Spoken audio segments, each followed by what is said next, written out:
ഇന്ന് നമുക്ക് പനീർ പുലാവ് ഉണ്ടാക്കാം. അതിനായി പാൻ എടുക്കുക, കുറച്ച് എണ്ണ ഒഴിക്കുക, അതിലേക്ക് പച്ചമുളകും ഇഞ്ചി വെളുത്തുള്ളി പേസ്റ്റ് ഇടുക. പുലാവ് ഉണ്ടാക്കാൻ ഞാനിവിടെ 2 സവാള, 1 ക്യാരറ്റ്, ക്യാപ്സിക്കം, കുറച്ച് ഗ്രീൻ പീസ്, 1 തക്കാളി, ഇത്രയും വെജിറ്റബിൾസ് ആണ് ഞാൻ എടുത്തേക്കുന്നത്. നിങ്ങൾക്ക് ഇഷ്ടമുള്ള വെജിറ്റബിൾസ് ഒക്കെ എടുക്കാം.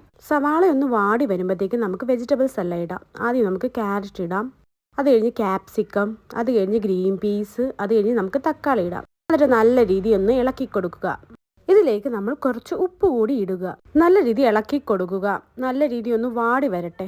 ഇതിലേക്ക് വറുത്ത് വെച്ച പനീർ കൂടി ഇടുക. പനീർ ഫ്രൈ ചെയ്യാൻ ഞാൻ ഇവിടെ മഞ്ഞൾ ഉപ്പ് ഇട്ടിട്ടാ ഫ്രൈ ചെയ്തേക്കുന്നത്. പുലാവ് ഉണ്ടാക്കാൻ ഞാൻ ഇവിടെ ബസ്മതി അരിയാണ് എടുത്തേക്കുന്നത്. 2 കപ്പ് ബസ്മതി അരിയാണ് ഞാൻ വേവിച്ചെടുത്തേക്കുന്നത്. പച്ചക്കറി ഒന്ന് വാടി വരുമ്പോഴത്തേക്ക് നമുക്ക് മസാലകളെല്ലാം ഇടാം. ഇതിലേക്ക് ഞാൻ 1 ടേബിൾ സ്പൂൺ മുളക് പൊടി, 1 ടേബിൾ സ്പൂൺ മല്ലിപ്പൊടി, 1/4 ടീസ്പൂൺ മഞ്ഞൾ, 1/4 ടീസ്പൂൺ ഗരം മസാല, 1/4 ടീസ്പൂൺ കുരുമുളക് പൊടിയാണ് ഇവിടെ ചേർത്തേക്കുന്നത്. ഇതിൽ ചേർക്കുന്ന മസാലകളുടെ എല്ലാ അളവുകളും ഞാൻ ഡിസ്ക്രിപ്ഷൻ ബോക്സിൽ ഇട്ടേക്കാം. മസാല ഒന്ന് മൂത്ത് വരുമ്പോഴത്തേക്ക് നമ്മൾ വേവിച്ച് വെച്ച ചോറ് ഇതിലേക്ക് ഇട്ടിട്ട് നല്ല രീതി ഇളക്കി കൊടുക്കും. 1 ടേബിൾ സ്പൂൺ നാരങ്ങാ നീരും കുറച്ച് മല്ലിയിലൂടെ ചേർത്തിട്ട് നല്ല രീതി ഇളക്കി കൊടുക്കുക.